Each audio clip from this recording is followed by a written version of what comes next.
So I just got finished watching the new Zack Snyder epic that is on Netflix, Rebel Moon, or as it is now known as, Rebel Moon Part 1, A Child of Fire. That's a mouthful, so for the purposes of this quick little review, it'll just be Rebel Moon Part 1.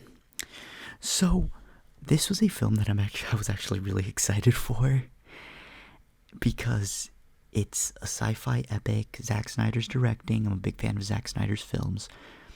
And so I was really looking forward to this feature.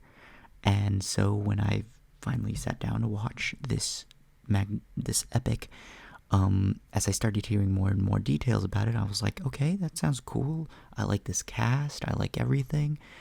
And then I heard that it was going to be split into two parts right off the bat. And I'm like, God, why couldn't I just, get like the full thing at once? I guess I have now to wait a few months. But let's talk about part one. So the story is this, goodness, how do I describe this? It's pretty much set.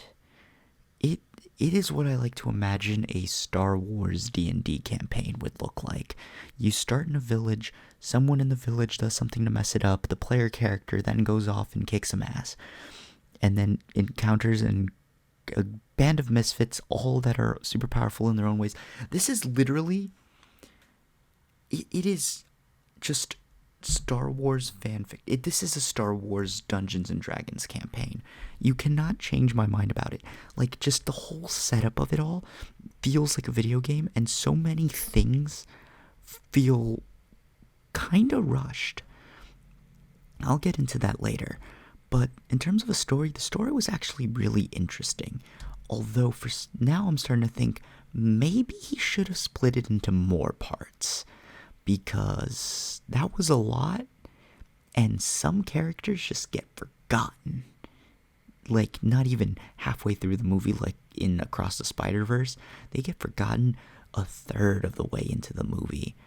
So, like, yeah, it's a journey. Story, I'll give a Hot Pocket score, but now let's talk about the cinematics, where the score and the visuals were awesome. They were absolutely amazing. Zack Snyder really does have his way with visuals, and it's amazing to see.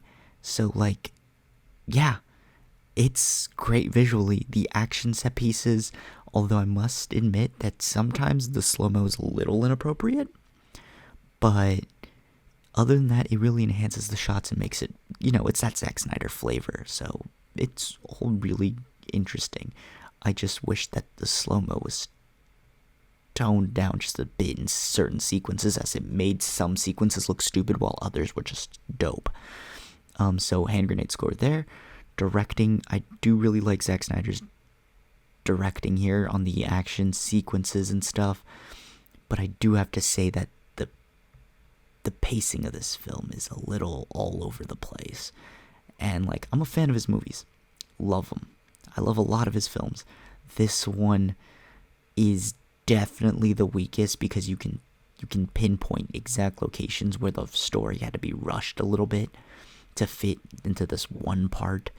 And I truly do think that this would have worked better as, like, already a planned, like, quadrilogy, so like 4 movies maybe, because this one alone felt like it was 3 movies, and they kind of just, I think the best way to describe it is this was like a mixture of, let's say, Phantom Menace and Empire Strikes Back, and it was just jammed into one movie. That's the best way to describe it in my opinion.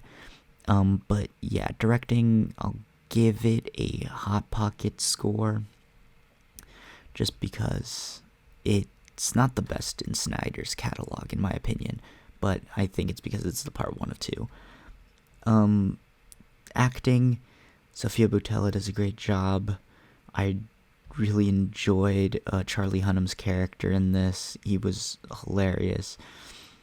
Anthony Hopkins, just sort of there as a robot, was also pretty funny. I enjoyed that. a lot of good characters, a lot of good actors in this film in like very niche roles, and I thought that was interesting.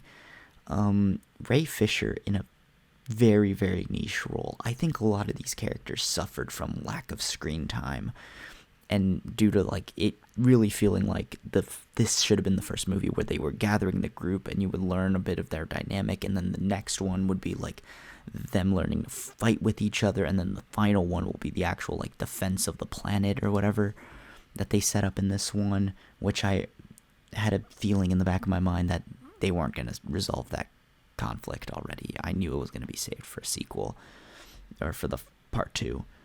But yeah, acting, I'll give it a hand grenade score just because I did really like all the performances in this. The material that they had wasn't the best in my opinion. I feel like Zack Snyder is great at creating concepts and ideas, but he doesn't necessarily bring the right people to be able to put that pen to paper, those thoughts into paper, and I think that's like where this movie suffers just a bit. But yeah, now let's talk about my expectations and experience, where I just have to say, as I've mentioned already multiple times, pacing is a real issue with this film, and the slow-mo gets a little bit too much, and I do feel like this was 2, maybe even 3 movies jam-packed into one, but I guess it is an epic.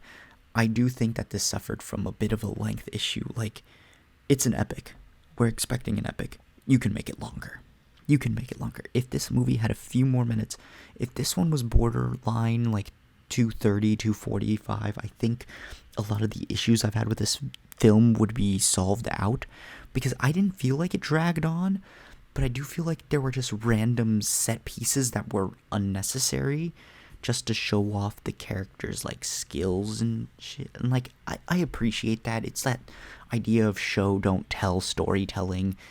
So like while I liked it, I also thought it hampered the story and the experience a bit. But yeah, that's pretty much all I have to say. I am leaning towards this movie just being a tad bit more hand grenade than Hot Pocket, just because it was a fun watch. It was interesting. It was engaging. I'm excited to see where this goes, and it does give me a lot of ideas for a future Dungeons & Dragons campaign that I'll pitch to the boys. But other than that, if you're still watching, leave a like, subscribe, comment down below if you're planning on checking this out on Netflix, and other than that, I'll leave you guys to it.